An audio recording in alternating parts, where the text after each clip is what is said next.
man, I am so tired, Sam.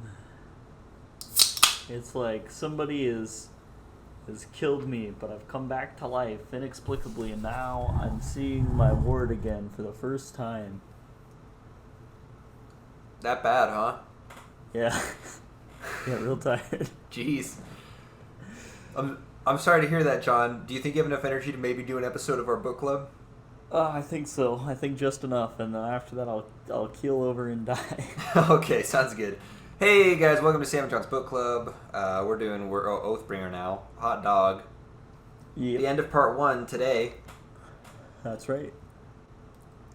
About time, I'd say. Part 1, old news. Part 2, new. Very cool. I was just feeling that way, you know. It's like, this would have been a very appropriate time to start playing part 2 music. Even though we're still in part 1 season. You know what I mean? Right. Yeah. It's a Christmas metaphor, John. Mm-hmm. Alright. Well, I guess let's get part 1 over with, even though, you know, we're both over it by now. Right. Just get it out of here. Yeah. So, I mean, here we are, starting out with Shallan, you know. She's, hungover. Super There are a lot of hungover. stormlight because it's been a week since the last high storm because of the weeping and all that nonsense. Yep. And she, you know, went out and carved into that table the symbol of the Ghost Bloods and was doing some investigation as Vale, but wasn't really finding anything related to Sadius's murder or related to the copycat murderer so much. Yep. Either way, Adolin swings on by. She goes and talks with Sabariel for a bit. Adolin plants the seed in her mind that she should start giving her honor guard, you know, Vatha and Gaz and all them, some real Some jobs sort of that they can take purpose. pride in, right? Yeah. Because they've just And- kind of been lazing around doing whatever they please, but they're still in her employ, technically, even though she said they could do whatever. Yeah. And Sabariel says that he is going to tax, trade, and passage through the Oath Gates. Yep. Which, if memory serves, was like an example of some of the bad stuff the Knights Radiance used to do. Yeah. Was it just that the prices I were think getting like so. exorbitant, or was it they were taxing it at all? I don't recall. I just remember them saying that people didn't like it for some reason. Yeah, same. Huh. Well, But hopefully that'll let's be see. okay. Maybe and people will be fine with it this time. I mean, that's pretty much that chapter in a nutshell, isn't it? She goes to see Iole Sadius, Sadius's wife, and it turns out that on Team Sadius, serving under Iole directly, is none other than Maraise, the not leader of the Ghost Bloods, but at least the leader of like this chunk, Sect. this team of the Ghost Bloods. I don't know. Right. Yeah, I don't know if it's the whole thing or if this is just like a regional group. He seems to be the leader of the Ghost Bloods in the war camps.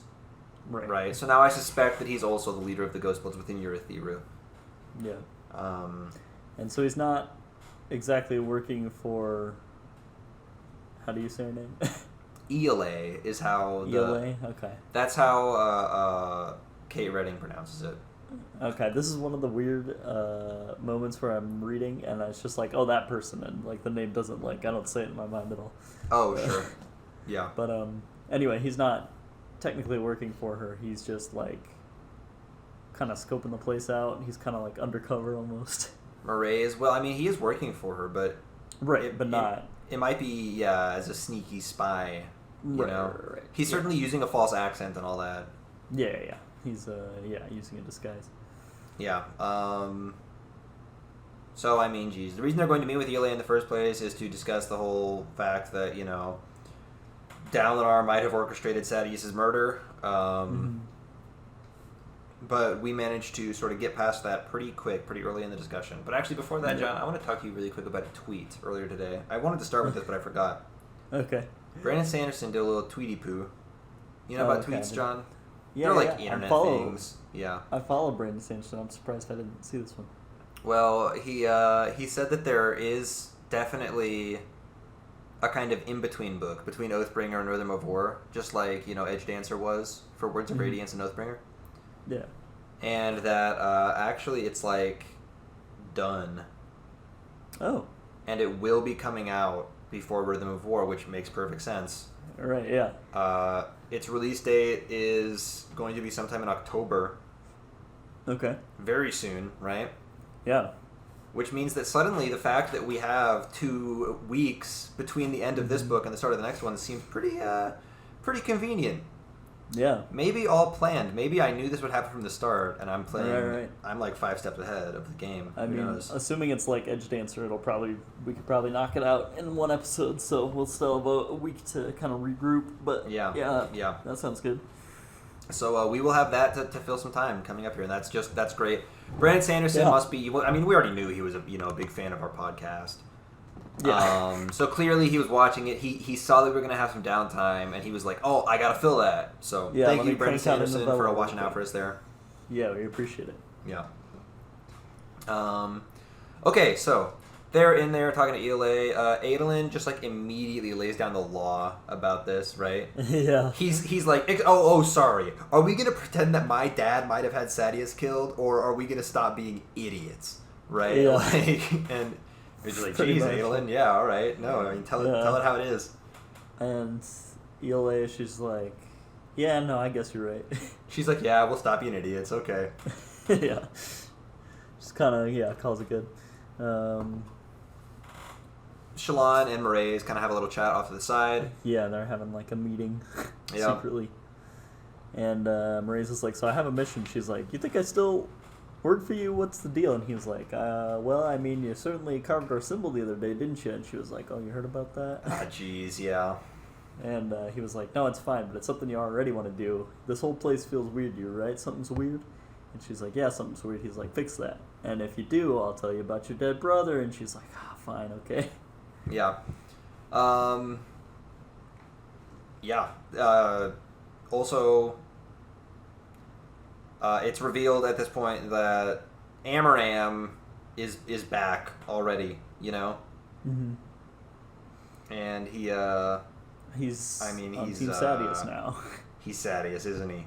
Amaram is right. Sadeas. Oh, jeez. Oh, yeah, pretty much.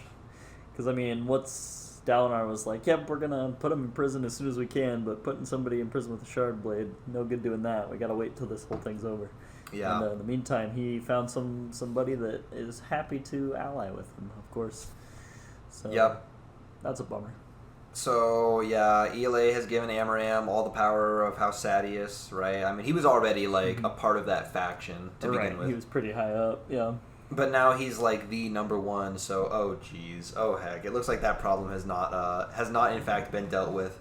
Yeah. So now Adolin's got to kill Amaram. Yep. Adolin is just going to go on a big murdering spree, and it's going to be really cool. Yeah, it'll be fun. And honestly, I think that's all I have for that chapter as well. Yep.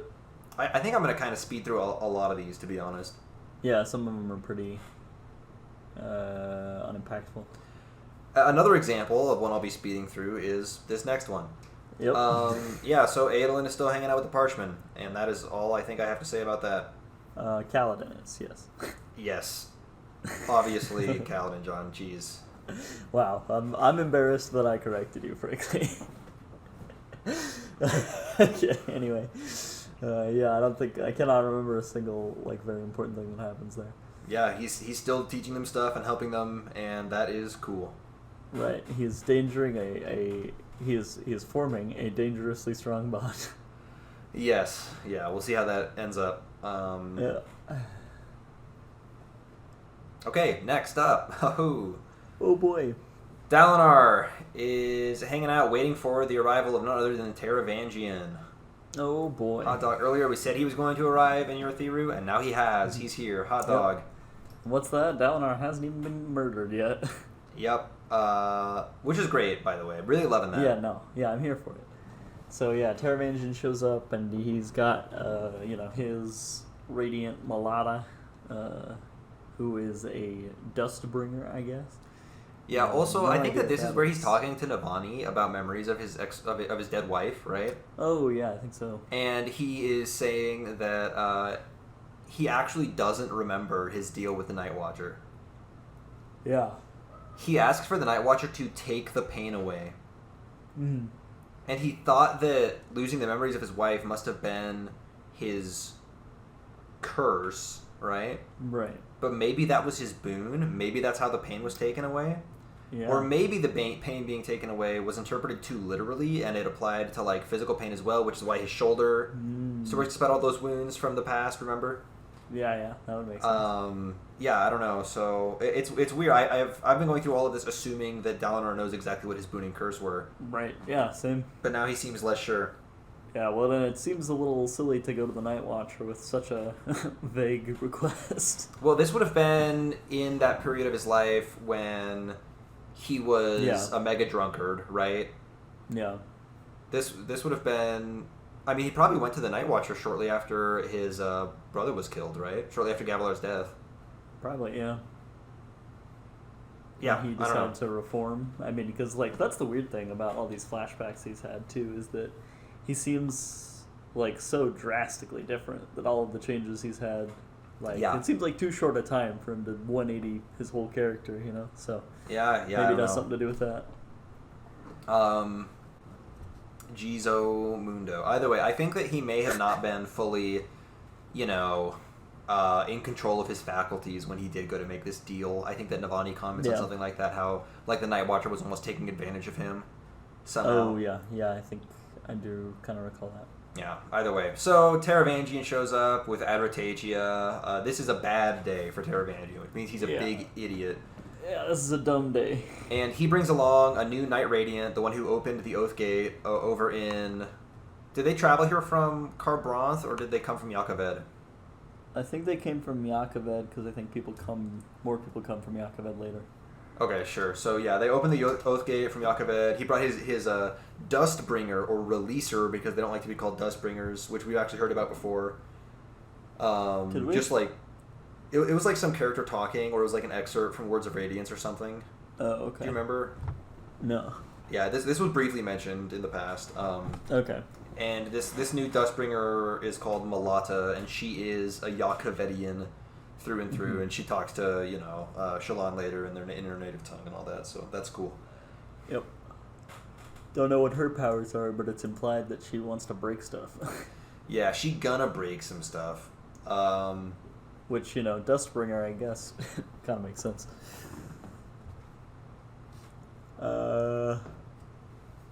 Yeah, that's pretty much it. The big problem with Dalinar trying to, befriend all these cities is they're like, oh yeah, we'll just let a bunch of Alethi just come hang out, give them an open pathway into our city. That sounds great. Not, got him. Savage, and then they do a little secret handshake. Bada bing, bada boom. Navani also tells Dalinar, this is back to their talk about the Night Watcher, right? Yeah. That, people making deals with the Night Watcher are very well documented. She goes so far to say that people trying to, get rid of their curses later on is basically a whole genre of literature, because so many people have written about it, right? And that she has never heard of anybody's curse eventually going away. So the fact that he's getting his memories back is kind of whack. Right, yeah. So yeah, we're wondering what's the deal with the Night Watcher. Yes. There's something unique and weird about Dalinar's deal with the Night Watcher specifically. And the Stormfather says that he is certainly not to blame for Dalinar's returning memories, so. Yep. Okay. Next we have a totally weird little scene where Shallan puts on a little stage production for Pattern so that he can just see what that's like. Yeah, so you can understand the play. Yeah, it's about a girl whose whole civilization is inside a big wall, and she goes to explore it, and then she figures out that the wall was not keeping danger out, it was keeping them in. Bum, bum, bum, bum. Whoa, the barbed wire was keeping them inside the airport all along. Whoa. That's one of the weird things about DIA. Yeah? There's a bunch of conspiracy theories about DIA. And one of the many is that the barbed wire is going in, so it's not trying to keep people out of it. And I'm like, but, oh, sure. Yeah. Yeah. You're talking about you have those fences, and at the top, they tilt one way or the other, right? Yep. Sure. So apparently they're tilting DIA, inwards. they tilt in, yeah. DIA, for those of you who do not, live in Colorado, is the Denver International Airport. Yeah, sorry, yeah. And yeah, it does have a wacky number of conspiracy theories. You might want to look that up if you have a minute. They do have some very creepy murals in there. They have tunnels that little trains run through to take you from terminal to terminal that have a bunch of lizard people that are actually politicians living in them. You know, that kind of thing. Totally. New World Order. So I don't know. If anything, this stage production really just shows us like how powerful Shallan's illusion magic is, right? Yeah, seriously, she's able to do a crazy amount of stuff. She can make a lot of like, you know, people illusions all doing their own thing at once, right? Yep. She can make like very elaborate scenes, so that's pretty cool.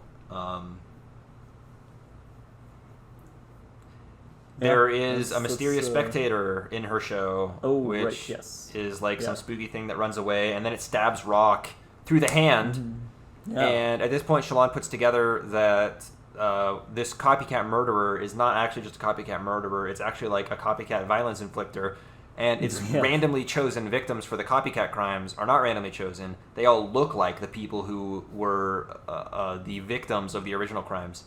Right. So that's all a little bit whack. A little bit whack. She chases it down to you know. Is that in this chapter or is that later? No, that's later. That's later. When she has her people. Remember, she has Gaz and Red getting drunk and like looking for people who are about to get murdered. Yeah, that's later. But she figures out in this chapter that it's like a sprint that's been doing this. You know. Yeah. The one other thing that happens here is one of the people who she flashed the ghost blood symbol to in the previous reading shows up and is like, "Hey, you got any room in that ghost blood thingy?" And Shallan's like, "Oh, get out of here, you know, screw off." Yeah, we're not recruiting. Well, as you know, as Vale, of course. Right. Yeah. And I'm almost certain that's going to come up again later. Oh yeah. No, the girl's like pleading. She's like, "Don't forget you ever met me. Bye." Yeah. So that'll be a thing. Yep. And then, whoa, bada bing, bada boom, we have yet another flashback in which Dalinar goes totally beast mode and murders a bunch of guys. This time, more guys than ever before. Buddies. Yeah. So they're, you know, just going to fight another Shard Bearer in their little conquest to, you know, unite the High Princes or whatever. Mm-hmm. And, Dalinar just kills a crazy amount of people. Oh my. And then he accidentally kills some good guys by accident, just kind of get caught in the crosshairs. And people are like, "Whoa, buddy, settle down." Yeah, Dalinar doesn't friendly fire. He is fully consumed by the thrill, right? Yeah. There's so much thrill that there's hardly any Dalinar. Yeah. And he actually has a comment in here about how, like, he was disappointed when the enemy Shardbearer was approaching, because he was so much enjoying just laying waste to all of these, like, you know, little frontline troops, right? Yeah. And in the past, just a couple of flashbacks ago, he was talking about how, you know, he didn't like fighting frontline troops with a shard blade, right? Or plate, right, because it was too easy. He wanted like a good, honest fight. So now that is less true than it was. We're kind of witnessing Dalinar's descent into bloodthirst and, you know, power crazedness. All right.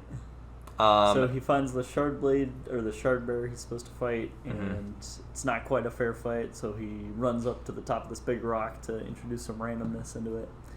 And Dalinar beats him no problem anyway, more or less. Yeah. And, kicks him to the ground, basically. And he's like, "Hey, wait, those are mine." And he jumps down and he's like killing more people, going crazy. And he's like, "I should get whatever I want. Who's taking everything from me?" Gavilar, I guess. And he's like running him down, basically gonna like kill Gavilar. And he gets there and Gavilar's like, "Hey, great job." And he's like, "Whoa, what am I doing?" Yeah. He pulls himself up short. Doesn't quite kill Gavilar, but a little, you know, he certainly gets closer to killing his brother than I've ever been to killing my brother.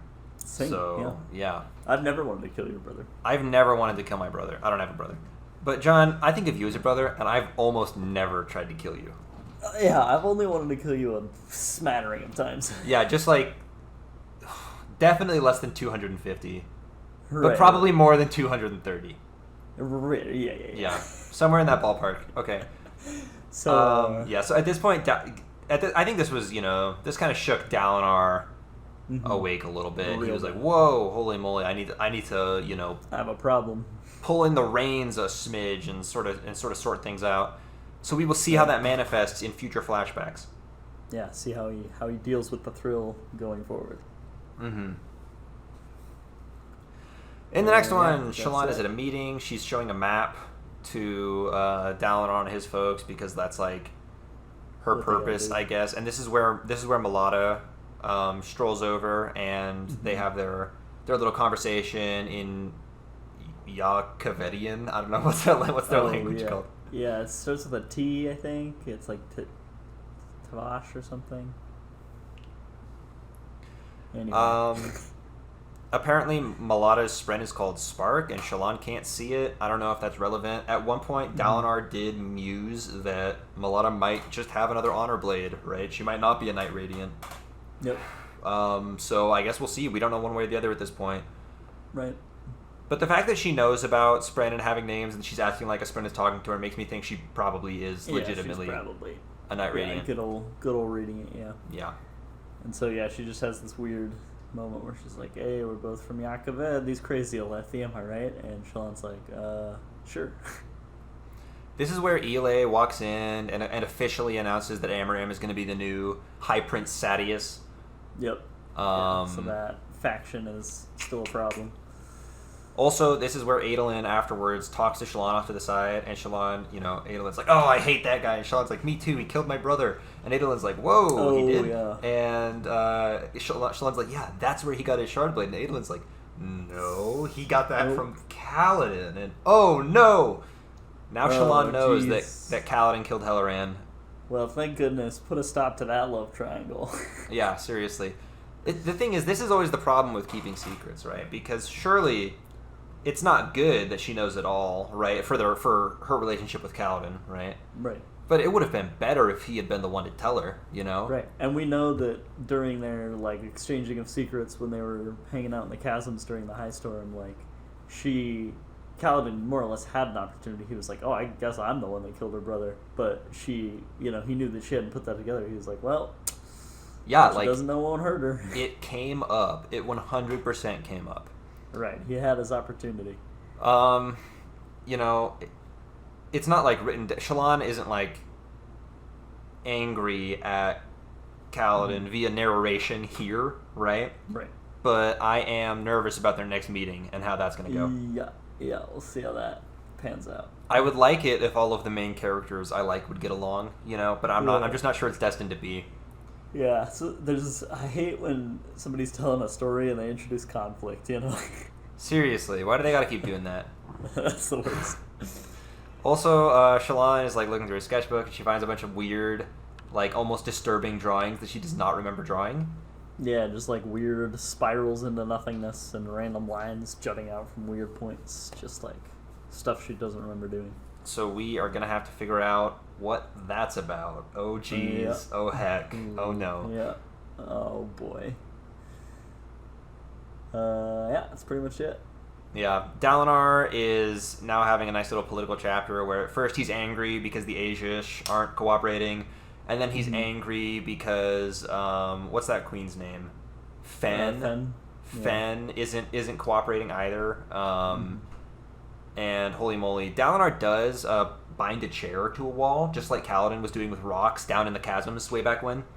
Yep. So we now know one of Dalinar's surges, right? He has binding. Right. I don't think we know his other one. Bondsmith.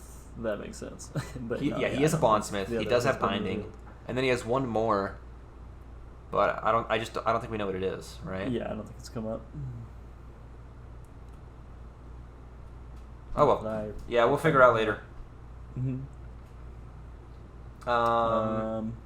And so he's, talking to the Stormfather about, he's like, man, uniting these people sure is hard, and he's, the Stormfather's like, yeah, hey man, that's tough, buddy. What's that thing that Zuko says? Oh yeah, oh it's when Sokka is like, yeah, my girlfriend turned to the moon, and Zuko says, that's rough, buddy. I think it might have been that's tough, buddy. Yeah, you got it. Yeah. Either way, the Stormfather's like, yeah, bummer, and he's like, Dalinar's talking about the visions, and he's like, hey, could you put me back in the vision with Noadan again? I just want to see if I can glean anything else from that, and make sure Navani's here when that happens. He's like, do you want me to just show it to her instead, and he was like, "Whoop." Wait, what? Hold up, wait. Yeah. You could just Netflix these visions to anybody, and he was like, "Oh yeah, no, just pay a little monthly subscription." To whoever Yeah, he's wants like, no, and yeah, sure, yeah. I can put you in whenever, and another person whenever it's a high storm. Yep. Hot dog. So now Dalinar can just like, by force, yank other people into these visions with him, and have just like high storm length meetings that they simply cannot avoid. Perfect. Yeah. All right. Yeah, and they'll they'll see the visions that Dalinar has seen, so he can explain why he's doing stuff. And man, what a lovely little bow this will tie to uniting people, huh? Yeah, this is very convenient for my boy Dalinar. Also, during this chapter, Bridge 4 people come to him and they're like, "Hey, we found something," and they show him Oathbringer, right? Which they pull out of the bush that that Adolin dropped it in after he killed Sadeas. Right, he just chucked it out the window. Mm-hmm. And he goes off and he returns that to Ile, and yeah. Right, yeah, we see Amaram picking it up, but we don't know what happens to it. And it's kind of weird, given that the whole title of this book is Oathbringer, and we know that Dalinar writes a book called Oathbringer. Mm-hmm. But why? Why is this particular sword so important? I think it might just have the coolest name. Maybe, yeah. I was thinking at some point that Adolin was going to go back for it and hide it in a better spot, but maybe he was just like, well, the killer just got rid of it, getting rid of the evidence, I guess. Yeah, I don't know. I mean, it doesn't incriminate him, right? Right, yeah, that's exactly what I was going to say. It doesn't cause him any, further problems, I guess, but just, the plot thickens, I guess. The plot does thicken. Putting some cornstarch up in that plot. Yeah, so I'm very excited from this chapter, I think, just for that. I'm excited for Dalinar to start yanking other world leaders into visions, and yep. I mean, that's the big thing for me from this one. Yeah, should be a good time. All right. At this point, Shallan does go to her servants. I'm so surprised, John, that I like Gaz as much as I do, given my initial opinion in the first book. He's pretty solid, yeah. Right? Like, first book. He was the worst. First book, Gaz, -6 out of 10, right? Just the worst. He's just, oh my god. And now every time Gaz comes up, like, oh, Gaz, hey. How's he doing? Yeah. How's he been? Yeah. Yep. Yeah, so that's awesome. Gaz fun, Yeah. So Shallan sends Gaz and Vatha and Alderman off to just, be a part of her investigation. She's like, get drunk, right? Just go be, unruly bar guests and bar patrons, and look for people who look like this guy that got murdered by getting hit on the head with a bottle, just some unrelated thing, right? And we're gonna try to, keep an eye on them to see if they get murdered the same way and who does it, and then we can follow them, and investigation over. Cha-chinga bublinga. Right. She's like, you're going to be working with a friend of mine. Her name is Vale. Yeah, she brings Vale in, and then some of her manservants who treat her so reverently are, hitting on Vale, and that's funny. Yeah. I did enjoy that. Yeah, that was good. So, yeah, they're all just hanging out, looking. They've all picked people, and then they hear screams from somewhere else. And so they go around and they find that somebody has been hanged. So, in fact, they were imitating not the murder of the guy that got hit over the head with the bottle, but the bottle wielder who was hung for killing the dude. Yeah. Was he hung or was he hanged? Hanged. I actually couldn't remember. I wasn't trying to give you a hard time there. It might have sounded like it, but... I think hung means something distinctly different. Well, in modern vernacular, so, hung... maybe both. Who am I to say?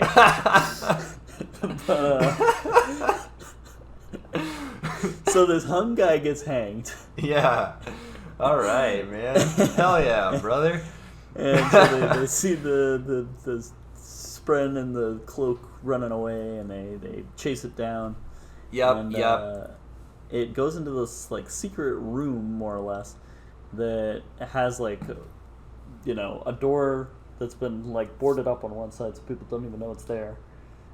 So Shallan just busts into this room, cuts through it with her shard blade with pattern.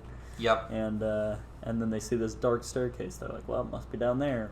Let's grab Adolin, some Bridge 4 folks, and go see what shakes out.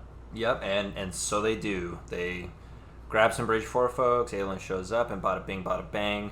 They're in there. It turns out that the thing that has been committing these copycat, crimes is one of the Unmade, called the Midnight Mother. Yeah, Ray Shafir. Wow. Okay. Cool. Yeah. Cool. it was a big, powerful, evil spren all along, who it's theorized was just like,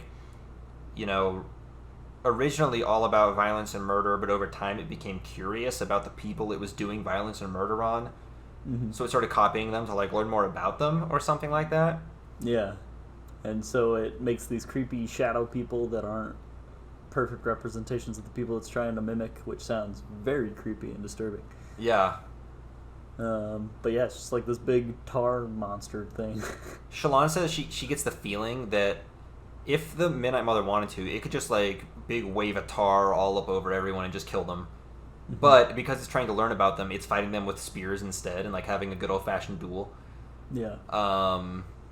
Shallan is like, oh, your illusions suck though, check this out. Bam! And then she does a whole army of illusions and they fight, and she eventually walks up and places her safe hand on the Midnight Mother and has a whole brain blast with it. A dual brain blast. Yeah. And she like finds out that the Midnight Mother was originally sealed here by another, what's she called? Light Shaper? Lightweaver. Yeah. Lightweaver, which is why it fears Shallan initially, right? Yep. And Shallan is like, I am scared, but I'll just lie to myself. Power is a matter of perception, and that even works internally, right? Yeah, okay. So Shallan like lies herself into just like having overwhelming willpower and confidence, and crushes awesome. the Midnight Mother and sends it running away. Man, I wish I could do that. Yeah. But yeah, also, she wills it away, basically. Shallan has a brief line about how, like, is it possible that this was once a human? Did you see that? It was like a one-sentence thing. Mm-mm. Shallan was like, maybe this Unmade was a human once. And I was like, oh, why do you have to say that, Shallan? Because now I'm thinking about it. And I'm not going to stop thinking about it until we find out one way or the other. Don't be planting these seeds in my head, Brandon Sanderson. Get out of there. Yeah.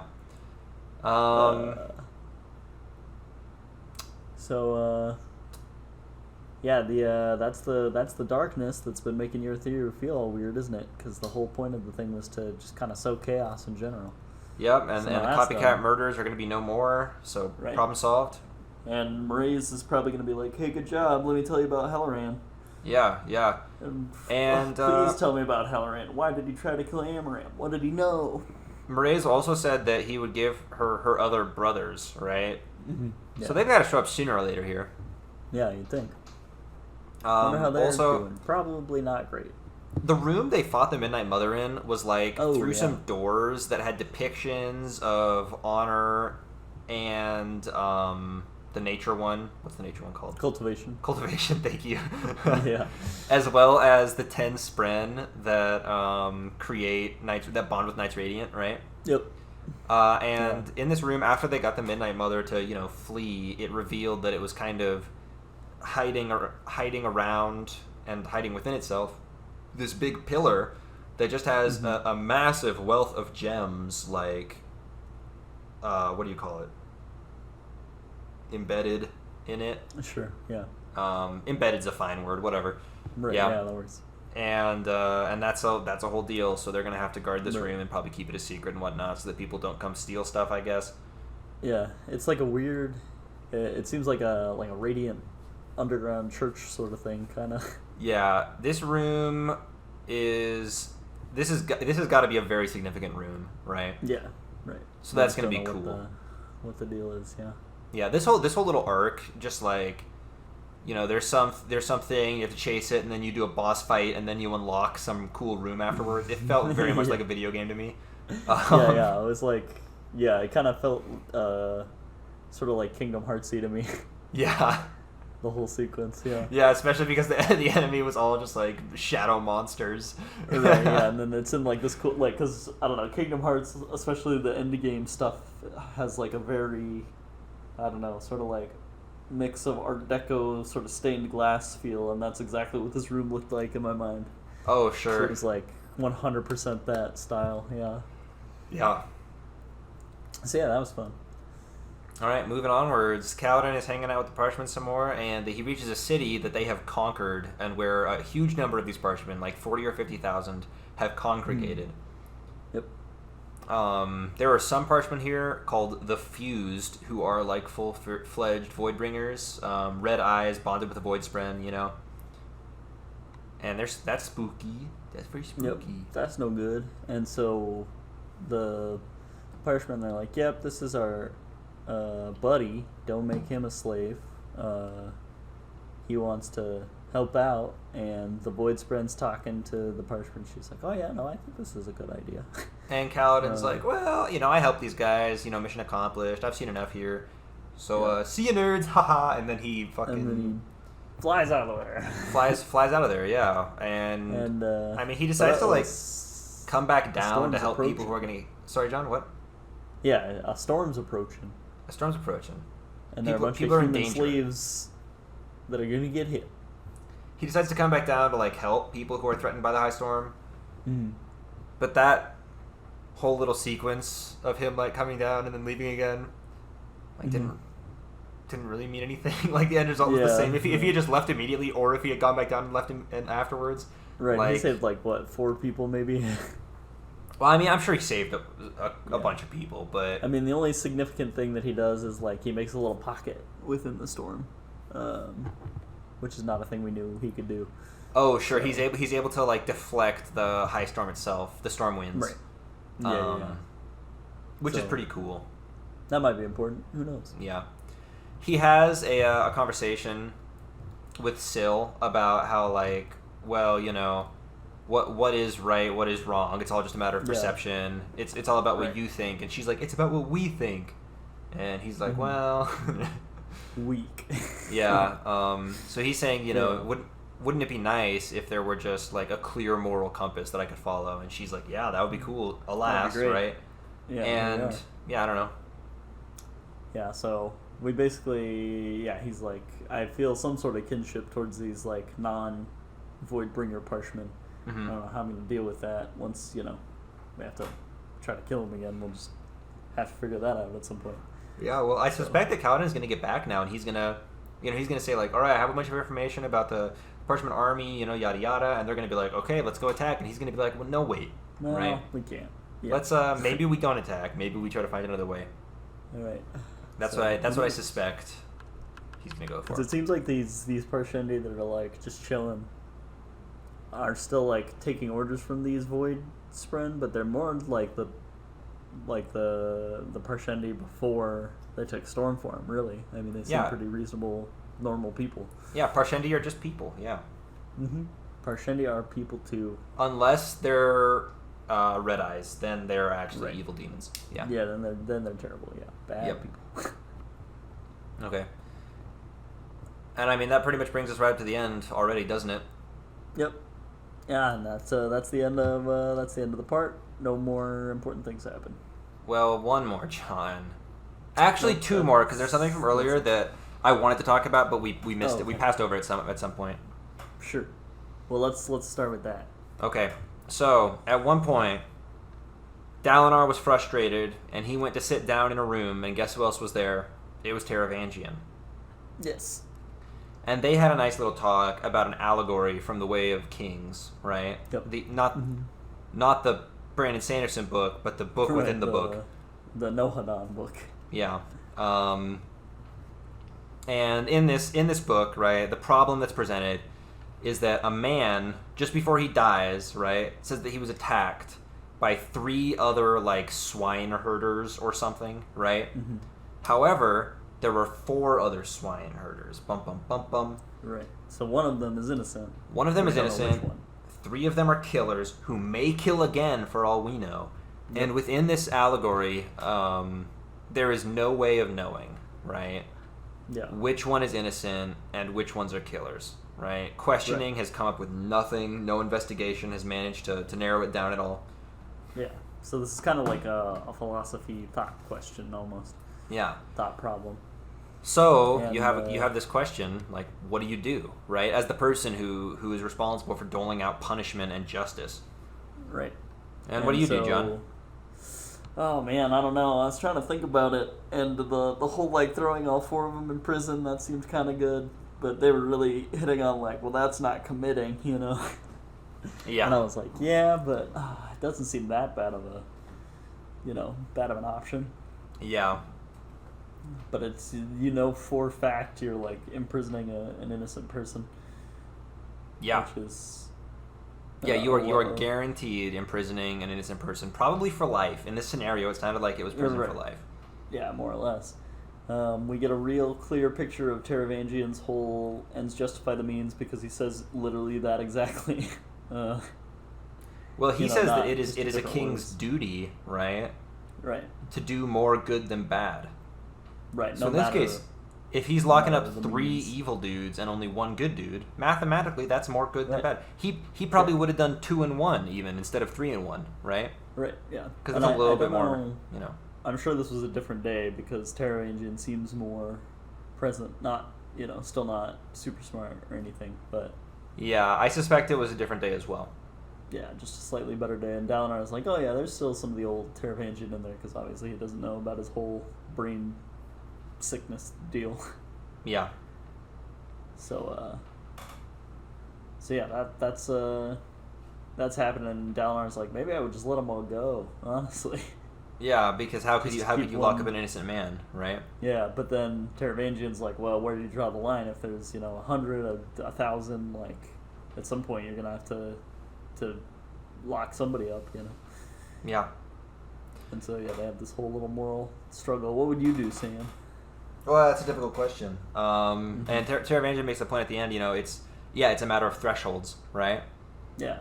Like, you may not be willing to lock up 1 innocent man to put away 3 killers, but what if it was, like you were just saying, 1 innocent man to put away 99 killers, or 999 killers, right? Mm-hmm. And, yeah, it's kind of like, oh, holy moly, right? Having to pick a specific number of innocent men you're willing to lock up is like... Right. It's a bit of a toughie, isn't it? Yeah. Get some moral gray area for sure up in here. Yeah. I mean, it's tough because like the fact that it's a numbers problem really means that you do have to assign numbers to it, right? Right. So you almost have to come up with like a weight. Like I have to assign a numerical value to how bad it is to lock up an innocent man, and then another numerical value for how bad it is to let a killer go free. Right. Yeah. Right, and I have to like weigh those against each other. That's that's tough. Ethics doesn't use numbers. Yeah. But I mean, that's very in line with Taravangian's character, especially on his smarter days, his smartest days, right? Where he starts trying to like do eugenics and stuff because he gets like so just like technical about everything, no right? Compassion at all, yeah. He tries to just make ethics a numbers problem, and like, oof, holy moly, yeah, it's rough. Yeah, so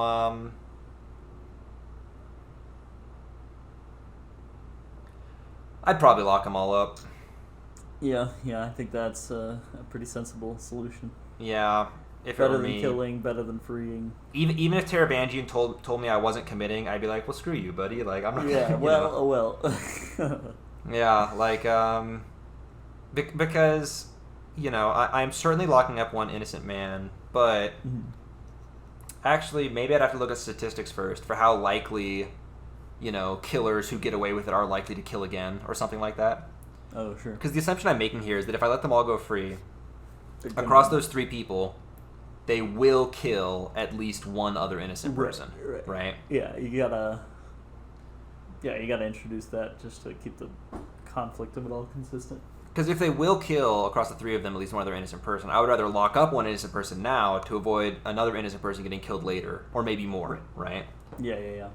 However, if the statistics say that, like, well, on average, a premeditated murderer is only going to kill again like 25% of the time, I would do some quick mental math and I'd say, oh, we're good then. Let them all go. I don't know. Right. Yeah, it's hard to know exactly and that's they deal with that in the story, saying like no way to know who's innocent, no way to know if they'll kill again. Just like you just gotta make a decision.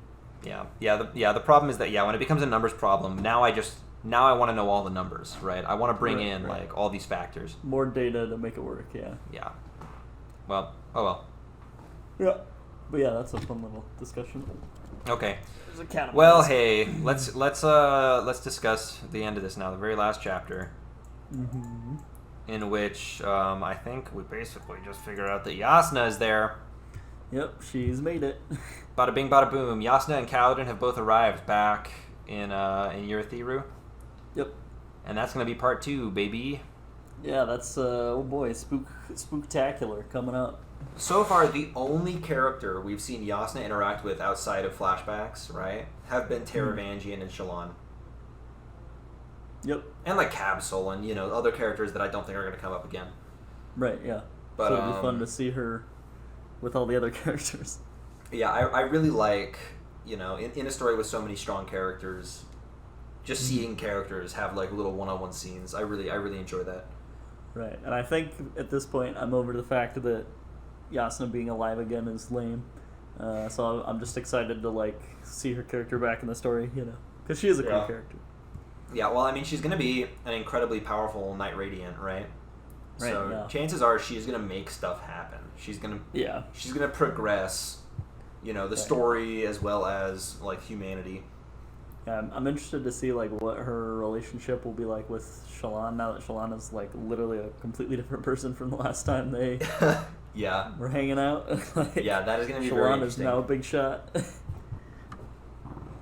But surely they're not going to agree on everything, so... Yeah, no way.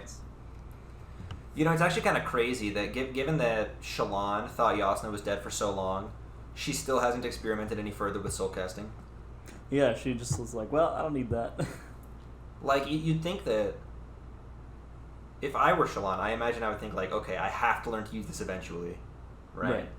But she hasn't even like mentioned it. No, I guess she's decided she does not have to start learning to use it eventually.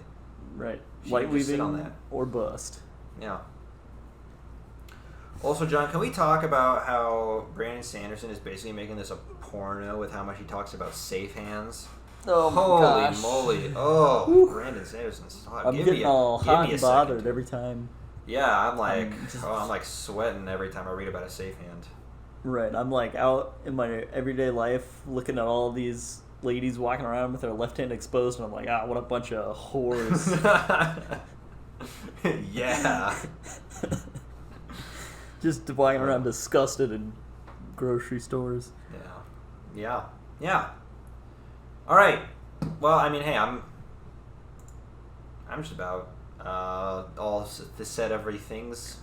I'm booked out for this week. No more book talk from me. No more book talk, please and thank you. Out of here. All right, here. Let me pull up the reading for next week. Okay. Oh, I finally went back, John, and edited the episode where I played the guitar a while back. Yeah. Yeah, that's finally up, by the way, as of today. Okay, great. And guitar playing was actually pretty good. Like it sounded better than I thought it was going to. Like my memory of that little bit was just like, oh, this is just the worst. But it was like, no, this is listenable. This is listenable content. All right. Well, I look forward to listening to it. John, you've already listened to it once. Well, listening to it again. It was my God. So good the first time. You hated it, didn't you, John? I hated it. And I didn't have the courage to tell you. All right. Next time, we are going to be reading 3 interludes as well as chapters 33 through 38. Okay. Oh, and then the week after that, we have another 10 chapters exactly. Oh, nice. So through 38? Through 38. Got it. Which is going to be how many words? Holy moly, only 30,500. Oh, a little baby This is like a short section. little baby section, yeah. a section that a baby would read, and it would be like, give me a challenge, why don't you? Exactly. A baby would probably read this and just scoff. And they'd be really good at reading it, even though they're a baby. Toodaloo, everybody. Bye now. Okay, bye.